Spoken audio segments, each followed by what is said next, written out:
Welcome guys, welcome to Creative Vision Studio, and today we're going to be talking about something nice and something cool, and that is how I did the Creative Vision Studio logo animation for Clash of Power.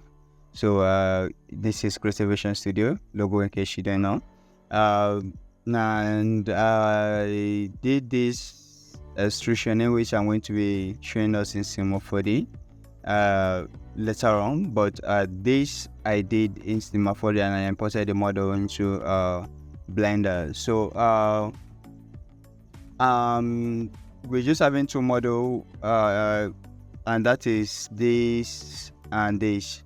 So the basic thing here is in which I'm going to walk us through right now is how I did this, but there's something technical about it in which I'm also going to point out. But first of all, let's go to the shading texture section, in which this tab right here is also the shading section, but it is too small and you can't view the node or follow up on how the texture was driven. So let's go into this shading section. Good. Now in this shading session we are having this, okay, which is the outro day. So we are right now on this geometry called the volume, the body of the logo, right? So that's where we did the first shading as well. So to do this we have to first of all bring in a texture coordinate, okay, a texture mapping and a texture and a notch texture, and plug it, but I'll set the roughness or leave it at the default. So then you add in a color ramp, then you create a mix shader. So this will help us mix different shaders together, and we are going to plug this right away. We are going to plug this to this session, to the fact session, and we plug it to the material output surface. Now when we do this, that means we have the first shader right here. So the second part is to plug the principal BSDF, okay, into the shader section here. Then now let's go and see what we did here. And here is still the same texture coordinate, texture mapping, and noise and this noise texture. So but this time we did something else, and that is to create two color ramp. Okay, now we plug it to the first section of this noise texture, and also this one in particular. Then we still draw it out from this section and plug it to the first section of the color ramp. Okay, so this point we're at the bump node. So as you can see, we are having this bump right here in this geometry, and for us to control it, it has to be from this fraction session. And the best way to do that is to plug it to the normal of this geometry. So when we plug it to the normal of this geometry, we play with the strength. Then the center is set to 1 here, the bump strength is set to 1 here.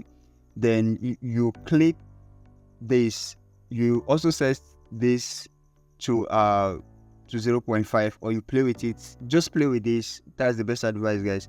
Play with this the best way you can, the way you want it to be, but make sure your setup is going fine for this in order to get exactly what I got here. So now you have to draw this, because if I should say this,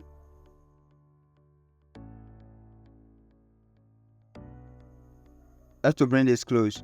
Now you play with this strength and you play with the distance.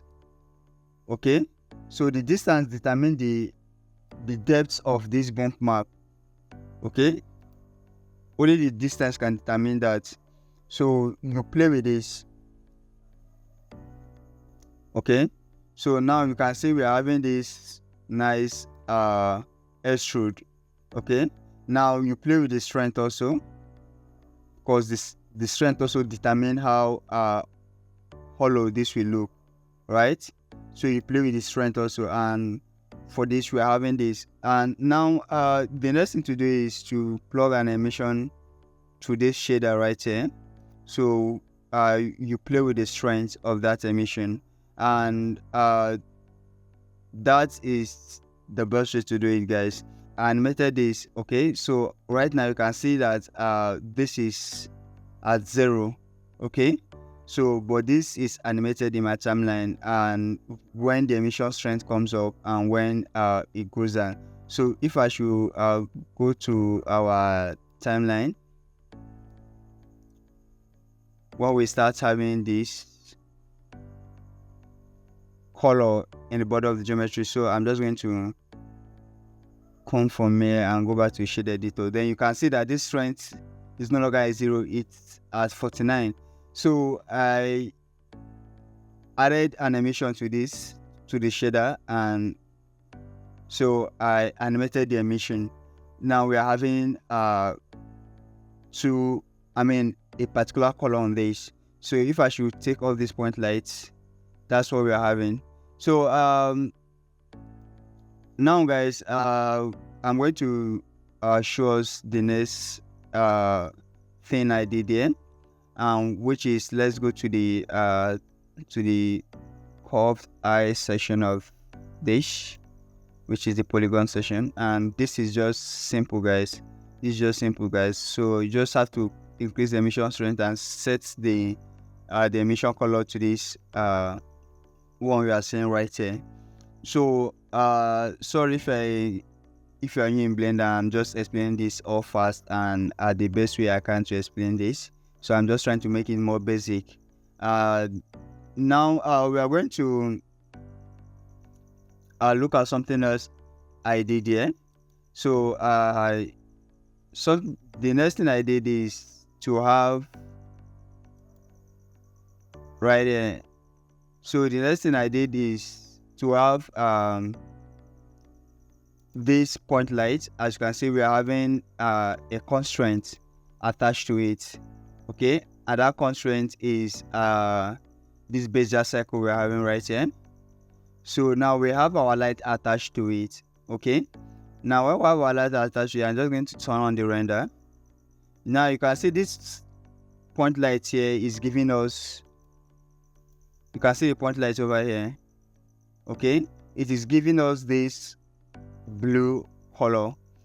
For us to animate this to follow the edge, we have to add a constraint right here, okay. Now this constraint is being animated. So as you can see, now I animated it to follow the path of the emission we did in our shader, okay. So as you can see, this is what we're having here, guys, and this is how beautiful this is, okay. So I also animated the point light. I also animated the power, okay, to turn on and go off, turn on and go off the best way I want it to.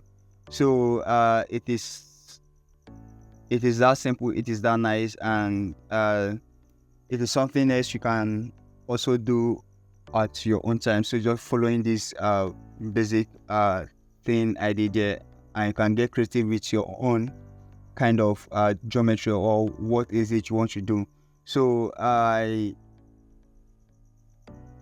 that's just it, guys, okay. So placing these things won't be an issue. So if you're a Blender newbie, okay, it's going to be hard, okay. So but I just walk you through the basics of doing this, and if you already know Blender, you can do it. You can just apply the templates, put your own workflow and do it the way you want. So if there's something else you feel like contributing, or if there's something else you feel like I omitted or I didn't explain better, drop in the comment section. I will do my best to explain more on that. So I just try my best to bring it down for any new Blender person to work on or to follow through this project. So don't forget to like, share, subscribe, and please don't forget to turn on the notification button. We really appreciate your contribution. We really appreciate your likes, okay. See you next time in our next video. Bye.